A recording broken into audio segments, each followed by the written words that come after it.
my son knows who his father was. Hey guys, I'm Justin and this is Greg, and we just saw War for the Planet of the Apes, and this is our review. Now first, make sure to subscribe to GameSpot Universe so you can stay up to date with all of our coverage, including movies, TV, anime, comics, and wrestling. Now let's jump right into the review.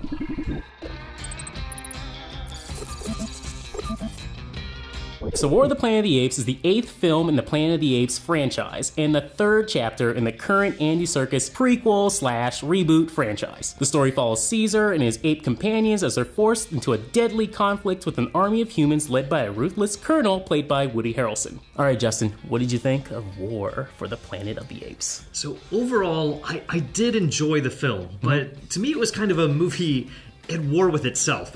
It wasn't what I expected for War of the Planet of the Apes, and I was really apprehensive at the beginning because it's bookended from both the beginning and the end with kind of a war movie stereotype. And that's the weakest part of the film, but the best part is that it quickly transitions over into a Western. And it does that in such a strong way. And like, I really enjoyed this kind of lone gun tale of revenge from Caesar. It travels to at least 3 different genres in this movie. It starts with a biblical epic. So you got your Ben-Hur films in there, 10 Commandments. Then it goes into this prison break type movies with, you know, Great Escape. My favorite, again, just like yours, was this Western revenge film. So you got your Unforgiven and your outlaw Josie Wales kind of storyline. And those are the biggest elements because they involve Caesar and the apes themselves, not the humans. Yeah, the apes are in every way the most lifelike part of this film. I was a little afraid of that coming into this, that you can be overshadowed by CG. There was another huge CG film not long ago, Warcraft, where the CG characters were 100% the most interesting, the most lifelike parts of that film.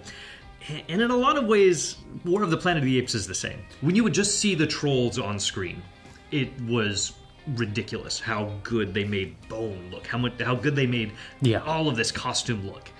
And to me, War of the Planet of the Apes was really similar in that way, that when I was watching Caesar on screen, when I was watching any of these characters talk and emote, I didn't see an ape. I saw a real life creature talking, and I never thought like, oh, this is ridiculous. This is CG. This doesn't fit, and it always felt real. It's so weird that how we've come from a place where years ago you would watch a Spider-Man movie, like Sam Raimi's Spider-Man, you go, okay, there's the real Spider-Man walking down the street. Oh, and there's a fake one flying in the air, and it looks like a video game going up and down. Now we've gone to a place with Weta where they are so confident in their abilities and skills that they can have a character just zoom right into the camera, blinking, everything, and you don't judge it for a second.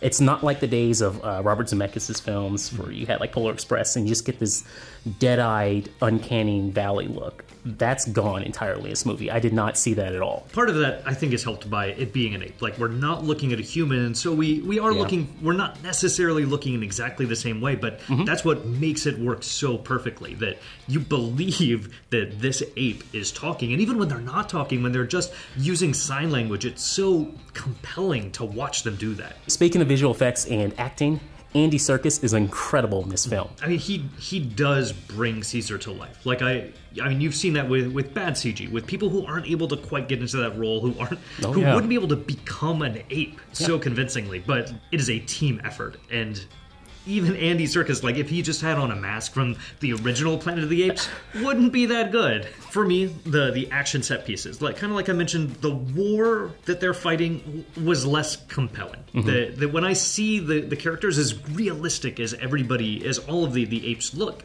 it almost looked like the apes were these real characters on a green screen.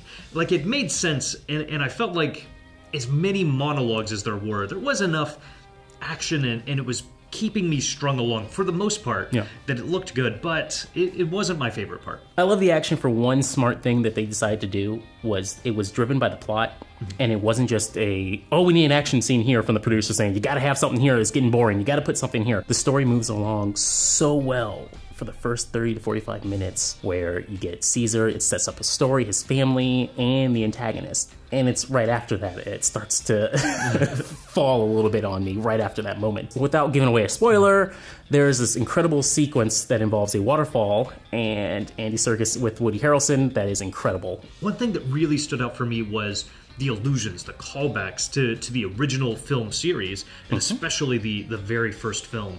For me, and maybe it's because, like, I loved these films growing up, I had a constant, palpable sense of dread.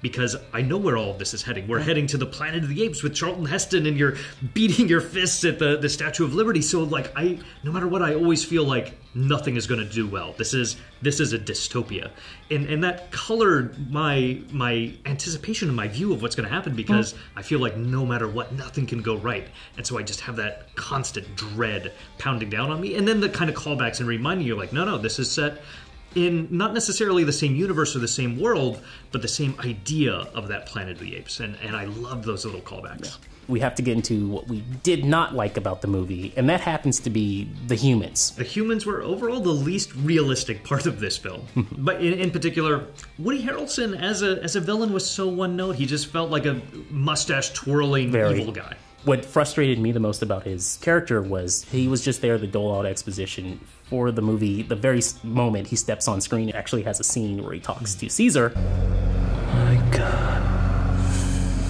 look at your eyes. Almost human.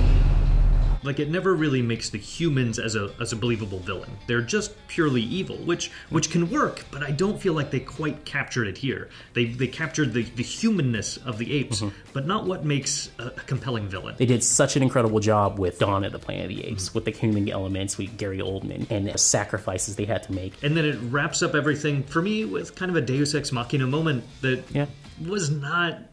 It didn't feel good. It's not how I wanted things to kind of finish. So let's talk about what's next possibly for this franchise. Matt Reeves has talked about sequels to this film, at least 2 more, I believe.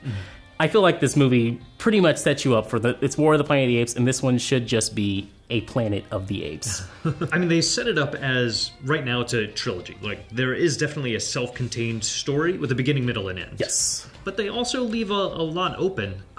And I feel like right now, they definitely have the ability to take this in a completely different direction. I hope they do. Like, taking it outside of our expectations. Because right now, we've definitely followed the setup for how Planet of the Apes came to be from the original films.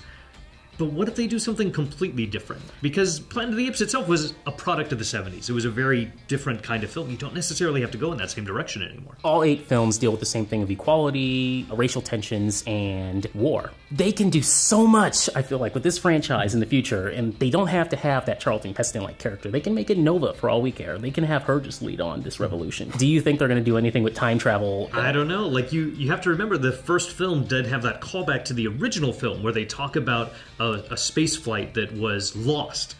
And so there's always the possibility that they're just keeping that in their back pocket, and somebody has to be talking about, like, all right, now what if we do the time travel now?